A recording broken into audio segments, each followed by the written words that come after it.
Hello everybody, I'm going to give you a short preview of the upcoming aircraft editor for RC Desk Pilot. The program you're about to see is still very much in development, so some stuff will be changed and added before release. Let me start by opening an aircraft I have prepared earlier. There it is. As you can see, I can move around and pan and zoom around the aircraft using the mouse. By opening up the tree view here in the toolbox, I can see the individual components that make up the aircraft.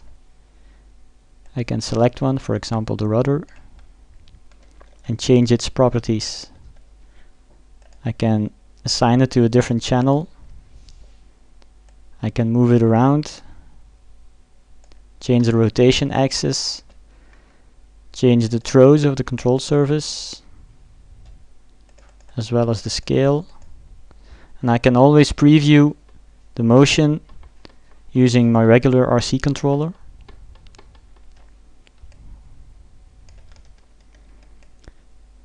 One feature I've decided to add in this version of RC Desk Pilot is retractable landing gear and flaps.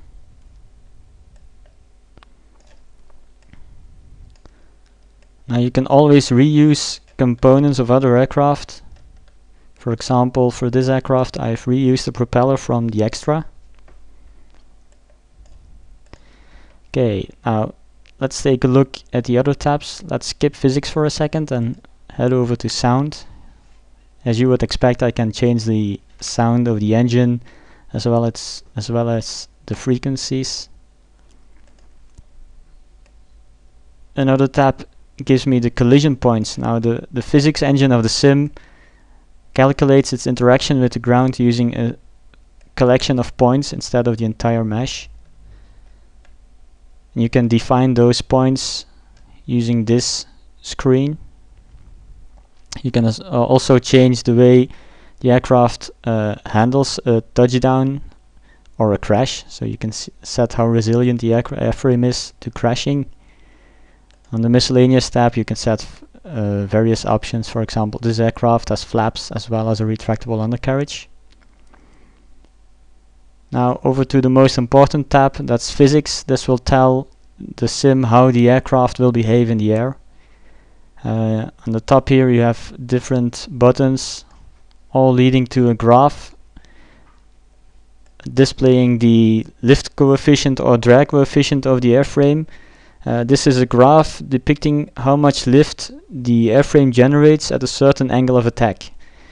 So this is 0 in the center, and you have negative angle of attack to the left, positive angle of attack to the right. For example, this aircraft generates its maximum lift at an angle of attack of 14.9 degrees. After that the lift drops significantly. This is the stall engine for this aircraft. Now how do I change this graph? This is these are all default values, by the way. For example, I know this aircraft doesn't have a fully symmetric wing, so it will generate some lift at 0 angle of attack. So I can just click and drag the points of the graph. I can insert additional points or remove points, just like that. The same goes for the drag coefficient.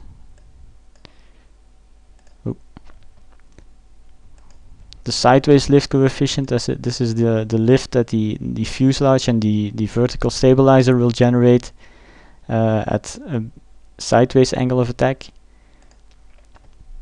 Now for flaps modify the wing, the properties of the wing, and it will in general generate more lift at slightly lower angles of attack. So you can set the lift coefficient for the aircraft using when its flaps are fully extended. In the background in gray you can see the lift coefficient graph without flaps for reference. This window here has a lot of sliders that tell that give an indication of the agility of the airframe, the way it reacts to control surface movements and in the yaw, pitch and roll directions. For example, this aircraft, I know it's got a slight dihedral, so I'll move these two sliders a bit to the right,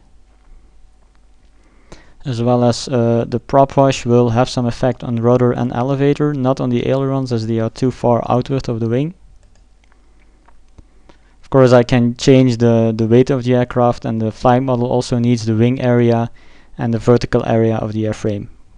Moments of inertia. Now this is a tough concept, so I've inserted a calculator where you provide some dimensions of the aircraft, and it will give some estimates for the moments of inertia in the different directions.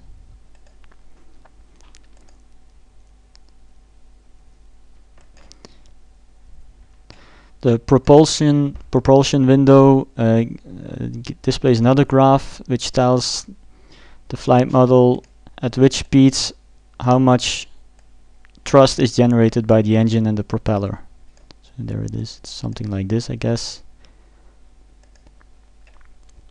Now the coolest feature of the editor, and probably the most useful, is that you can test fly the aircraft within the editor just by selecting this checkbox. Let me zoom in a little, extend flaps, and I can test fly the aircraft even while changing its parameters. So let's crank up the aileron efficiency. This is probably a bit too much.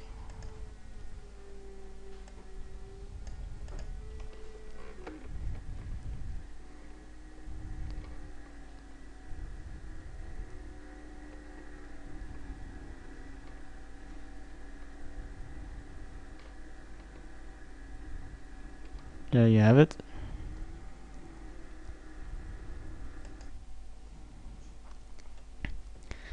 That's it for this preview. I hope you liked it. For the latest news, check out the website rc-pilot.com or follow RC Pilot on Twitter.